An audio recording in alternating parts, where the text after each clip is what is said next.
Good afternoon, ladies and gentlemen. Welcome to the closing ceremony of Harvard College China Forum 2024. 好的，那么我们今天下午第一位嘉宾加入我们分享的是长江商学院创办院长以及中国商业与全球化院长杰出讲席教授向斌博士。And last year was here to talk about relation between China and the United States. And this year, I really would like to thank you for giving me this opportunity to share with you my views on China's economic prospect. It's getting more and more difficult and challenging to be optimistic about China's economic prospect. But I will stick to my gun to share with you the reason why. And this is the first time I do without the PPT projectors. I need to refer to the data I have. Number one, as you know, China's GDP is number two, has been number two since 2010.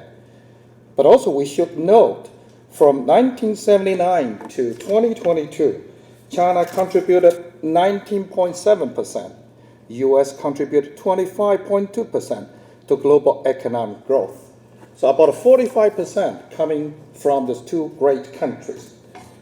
From 2013 to 2021, China's average contribution to global economic increment, 38.6%. US, 18.6%. G7 in combination, 25.7%.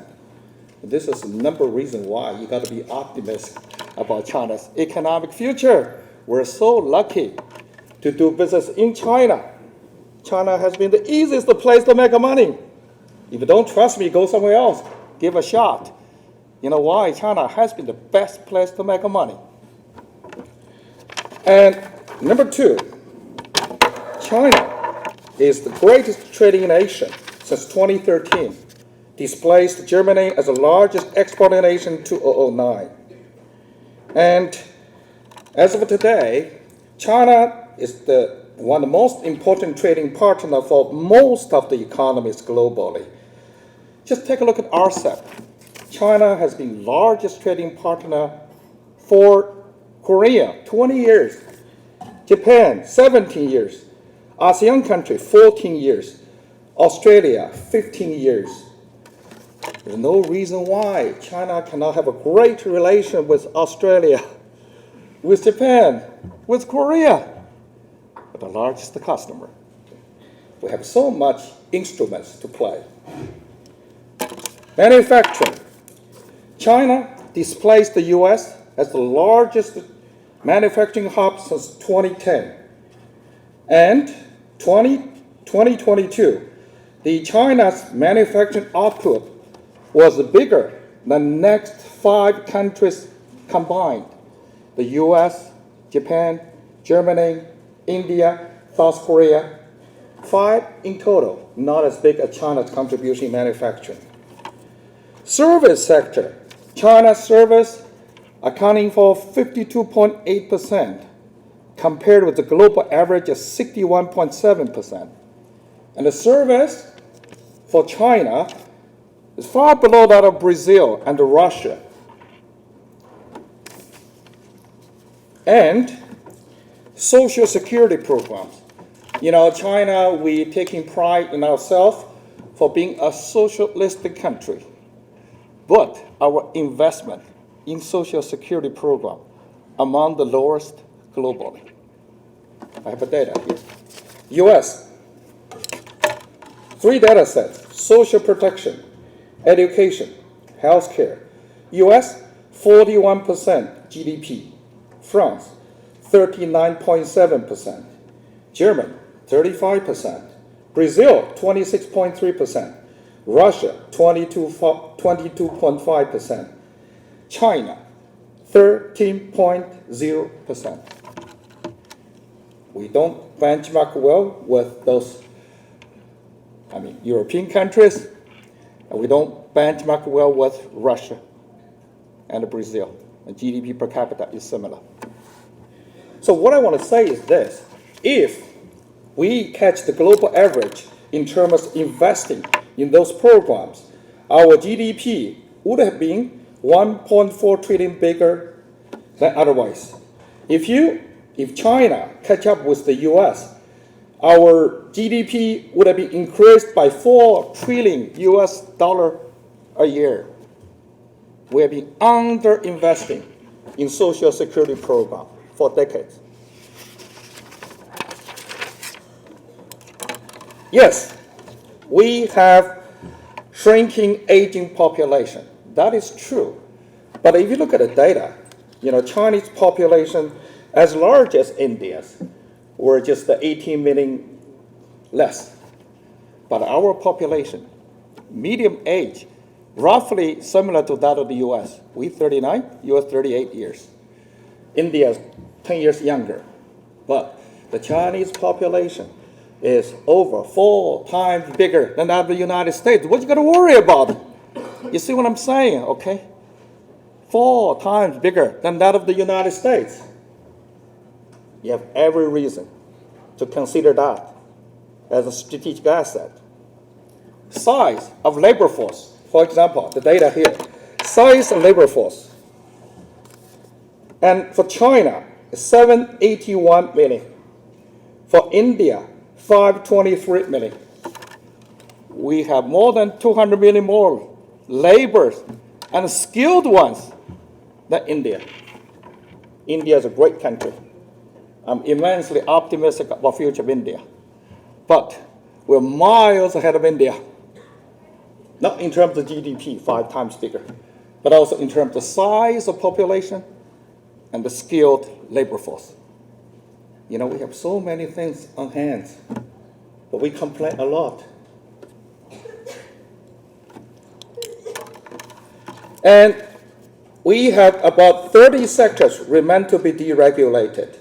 This is really unique to China. You don't have that in the United States because every sector has been deregulated.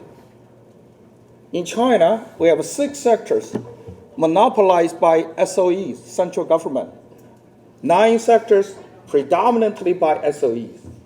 If you counting principal and municipal SOEs, we have over 30 sectors remain to be deregulated. One of the key elements of the growth strategy of neoliberalism started by Ms. Thatcher is deregulation. China can grow its economy by deregulations. You don't have to go through innovations the US way. So that's very unique. About 30 sectors remain to be deregulated. Of course, we need the confidence of foreign investment and private investors to follow up with the deregulation. At least we have those opportunities available. And another factor is what I call Confucian economic sphere. I wrote 2 articles on this, 2018, 2023 in Chinese. There's 8 economies, Greater China, Korea, Japan, Singapore, Vietnam, heavily shaped by Confucianism. The combined GDP of Confucian economic sphere exceeded that of the EU 2011. EU was number 1. US was number 2. And according to the study by World Bank, in 1960, 101 economies needed to overcome the mid-income trap. By 2008, only 13 succeeded. So the global average of success rate is less than 13%. But you look at the success rate of Confucian economic sphere. As of today, only mainland China and Vietnam yet to overcome. 6 out of 8. So no causality here. We have an expert, Professor Wu, here, but I chatted with him about this before. But at least to give you some sort of confidence that Confucian economic sphere may continue to do well. And China has been by far the most disrupted economy on earth for the past 2 decades. The Fortune global companies number from China increased from 11 to 129. For India, from 1 to 8. Chinese billionaire, newly minted billionaire, increased from 1 to 495. For India, it's from 4 to 169. Unicorn company, China is number 2 globally, 169. India is 71. So I argue one of the key reasons why China's economy has been successful is the fact China has been the most disruptive economy on earth. I'll talk about new company like Pinduoduo shortly, okay? Only China can come up with those type of companies to come to US and play American football and do well. Not from Japan, not from Europe. Great nation. Confucian economic spirit. Okay.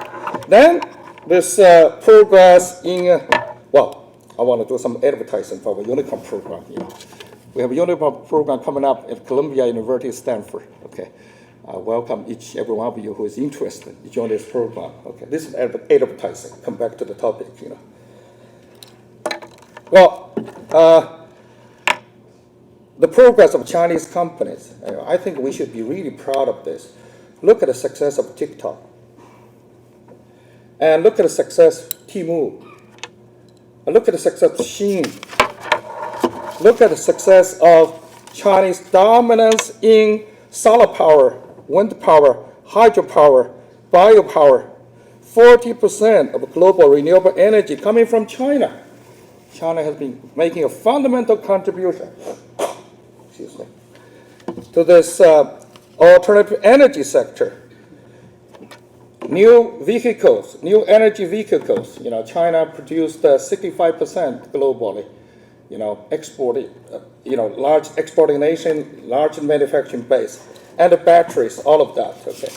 So, and also unmanned aircraft, Dajiang. So what I want to say is the Chinese companies have made a fundamental contribution to alternative energy, to addressing the sustainability issue. And many of the Chinese companies already cutting edge in innovations. In the past, definitely, we were imitation-driven. In the future, more and more Chinese companies will be innovation-driven. Some groundbreaking innovation will be coming from China. TikTok, one of them, like Google, like Amazon, the second nation on earth to come up with groundbreaking innovations. So China, United States should work together to address some of the most pressing issues for humanity. So I'm still immensely optimistic.